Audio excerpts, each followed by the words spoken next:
Hello दोस्तों, स्वागत है आप सभी के इस सेशन में। This session is part of a 10 minute a day series.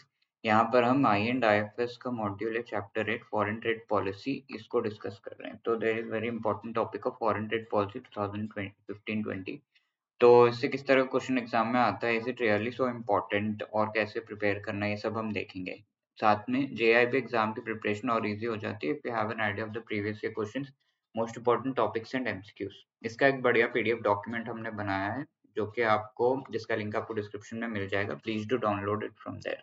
ठीक है, तो यहाँ पर हम फॉरेन ट्रेड पॉलिसी 2015-20 ये डिस्कस कर रहे हैं। Although this may not be that important, but फिर भी इससे किस तरह का क्वेश्चन एग्जाम में पूछा जा सकता है, बिकॉज ये बुक में दिया हुआ है, वो हम देखेंगे। क्योंकि इस तरह की चीजें पूछे गए हैं एग्जाम में जो प्रीवियसली आए हैं। अब ये फॉरेन ट्रेड पॉलिसी का मेन एम क्या है? 1991 में वी हैव एन आइडिया कि हमने एलपीजी रिफॉर्म्स लेकर आए थे, एंड एलपीजी में जो जी है दैट इज ग्लोबलाइजेशन। ग्लोबलाइजेशन ज्यादा से ज्यादा कैसे होगा? If we are going for more and more exports imports, इन चीजों को अगर हम बढ़ा रहे हैं तो फॉरेन ट्रेड हमारा जो है वो बढ़ेगा। फॉरेन ट्रेड बढ़ेगा तो ज़्यादा से ज़्यादा जो है हमारे एक्सपोर्ट रिलेटेड अर्निंग्स जो है वो बढ़ेंगे, एंड इम्पोर्ट हमारा सब्स्टिट्यूट होना भी शुरू हो जाएगा, या फिर हम इम्पोर्ट रिलेशनशिप्स जो है बहुत सारे कंट्रीज के साथ एस्टेब्लिश कर सकते हैं, ट्रेड को बढ़ा सकते हैं। मेन थिंग वो है। तो यहाँ पर ग्लोबलाइजेशन को और भी ज़्यादा आगे बढ़ाने के लिए foreign trade is very very important. ये चीज़ तो समझ में आ रहा है।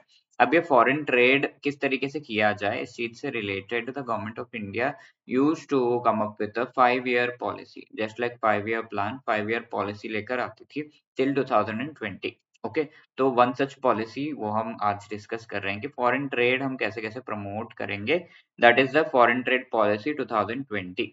ठीक है, तो what is the reason of coming up with these 1991 reforms? Washington consensus, India में जो फॉरेन रिजर्व्स रिलेटेड एक क्राइसिस आ गई थी, और आईएमएफ ने हमें हम पर प्रेशर डाला था, अगर आपको डॉलर, क्योंकि हम आईएमएफ के पास गए थे to get the dollars. Dollars बहुत कम हो गए थे इंडिया में। आईएमएफ ने कहा था आपको डॉलर्स चाहिए तो ये लो, ये सारे जो चीजें हैं इनको इम्प्लीमेंट करना पड़ेगा।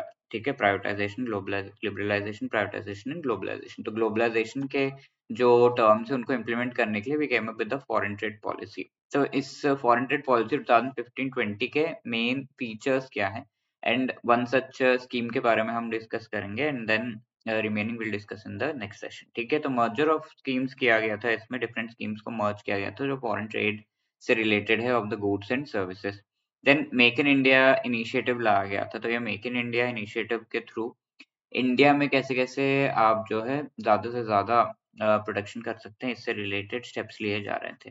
देन ट्रेड को फैसिलिटेट किया जा रहा था, ज्यादा से ज्यादा जो है ट्रेड किया जा सके, इस चीज से रिलेटेड एफर्ट्स किए जा रहे थे। इन चीजों से रिलेटेड क्या क्या स्कीम्स आए हैं ये सब हम आगे देखेंगे। Ease of doing business, how can you make the business जो है उसे इजी कैसे बना सकते हैं, डूइंग बिजनेस को इजी कैसे बना सकते हैं, by actually coming up with digital initiatives. ठीक है, डिजिटल इनिशिएटिव्स के थ्रू, तो इनके बारे में हम आगे डिस्कस करेंगे। And let me tell you कि जो हमारा एक्सपोर्ट रिलेटेड मेन टारगेट था that was to increase the exports to 900 billion US dollars. ठीक है, इंडिया का जो अर्निंग्स है एक्सपोर्ट से जो हो रहा है 900 बिलियन यूएस डॉलर्स तक हो जाए बाय 2019-20। एंड इंडिया का शेयर जो एक्सपोर्ट्स में है वो अभी कम है, बट उसे 3.5% तक हम लेकर जाए by the end of this foreign trade policy. ठीक है, तो these are the things. Now there are various other features of this foreign trade policy. Some of them are कि different schemes को merge किया गया, then Make in India initiative को और बढ़ावा दिया गया, trade facilitate and ease of doing business which you have already seen.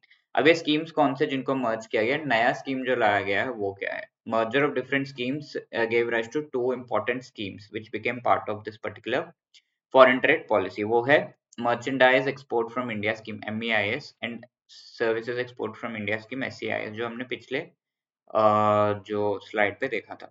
ठीक है, तो merchandise export from India scheme, इसमें कई सारे स्कीम्स को सबज्यूम किया गया है, बहुत सारे स्कीम्स को एक साथ लाया गया है। एंड यहाँ पर ये स्कीम का मेन एम है टू इश्यू स्क्रिप्ट।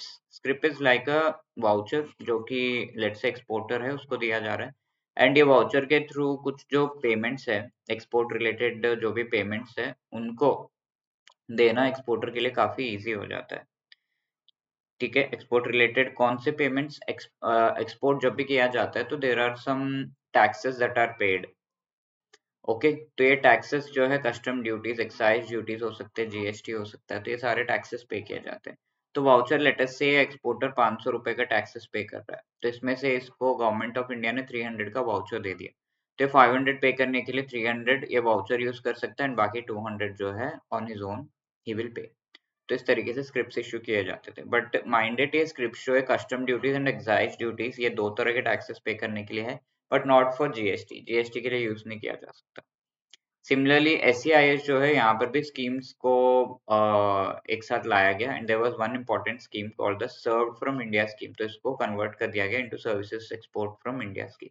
इसमें भी स्क्रिप्ट्स इशू किए गए हैं सो दैट इसी तरीके से आप इनको वाउचर के रूप में यूज कर सको। ठीक है, तो these are the features. Now this is your question, please try to pause the video and answer this question in the comment section. अब ये क्वेश्चन पिछले सेशन में पूछा गया था, ये 2023 का क्वेश्चन है एक्चुअली, ये previous year question, which among the following is incorrectly matched कैमस rating system में। C for capital adequacy is correct, A for asset quality is correct, M for money is wrong। ठीक है, management quality होना चाहिए। A for earnings, this is the right thing। ठीक है, तो C is the correct answer।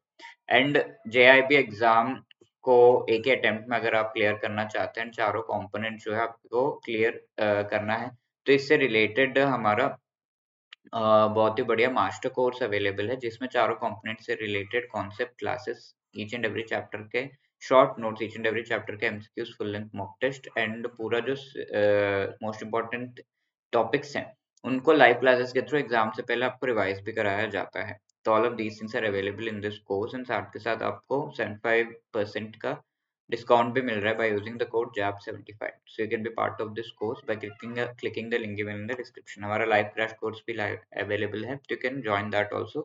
Description में link है। इसके साथ साथ 8146207241 पे कॉल करके आप हमसे कोई और भी क्वेरी अगर है तो पूछ सकते हैं, एंड hello@edutap.co.in पर मेल करके भी पूछ सकते हैं। Wishing you all the best, thank you so much.